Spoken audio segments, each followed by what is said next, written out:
রান্না করব গরুর মাংস। এটা প্রেসার কুকারে ছিটিয়ে দিব।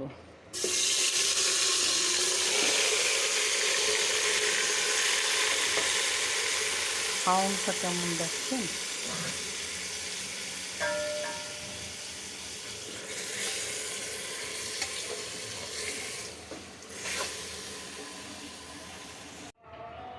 গরুর মাংসের তরকারিটা হয়ে গেছে, এখন নামায়ে ফেলছি।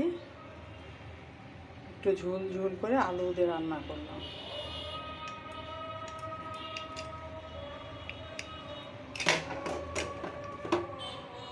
করব মুরগির কুরমা। এখানে পেঁয়াজ ব্লেন্ডার আর টমেটো পেস্ট, এটা তেজপাতা, এটা ধনিয়া পাউডার, এটা আদা রসুন পেস্ট,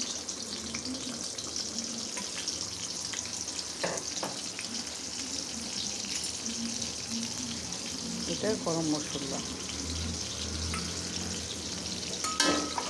এখন এটা ভুনা করবো ভালো করে, তারপরে বাকি মাছ দেবো।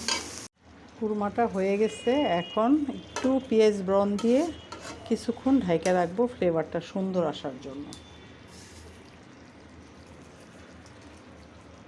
আগে একটু পেঁয়াজ ব্রাউন দিয়েছি, এখন পেঁয়াজটা ব্রাউনটা দিয়ে ঢেকে রাখবো কিছুক্ষণ ফ্লেভারটা সুন্দর আসার জন্য। এটা দেশি মুরগির গরুর দুধ, পাউডার দুধ দিয়ে রান্না করা। টক দইয়ের বদলে পাউডার দুধ দিছে। রান্নাটা কেমন বলবে। রাইস কুকারে পোলাও রান্না করব, তাই পোলাওর চালটা ভালো করে ভাজা করে নিতেছি। সব মশলা দিয়ে আদা রসুন পেস্ট, গরম মশলা, তেজপাতা, একটু চিনি, একটু লবণ দিয়ে এখন ভাজা করব। তারপরে রাইস কুকারে গরম পানি করে দিয়ে দেবো, একদম পোলাওটা ঝরঝরা হবে। 5 মিনিটে পোলাও হয়ে যাবে। কাবাবগুলি ভাজলাম পোলাও দিয়ে খাওয়ার জন্য।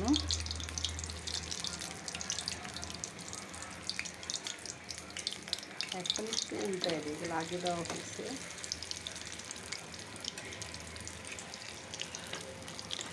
আর ফ্রিজে রাখা কাবাব একটু কেমন জানি হয়, আস্তে আস্তে করতে হয়।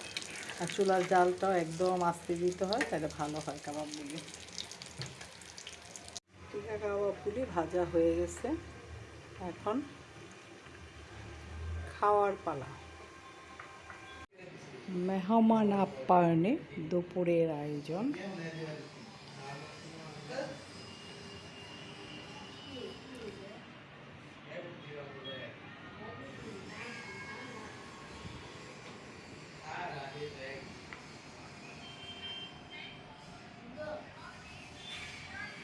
দুপুরে এখন খাবো, আপনাদের সবার দাওয়াত রইল।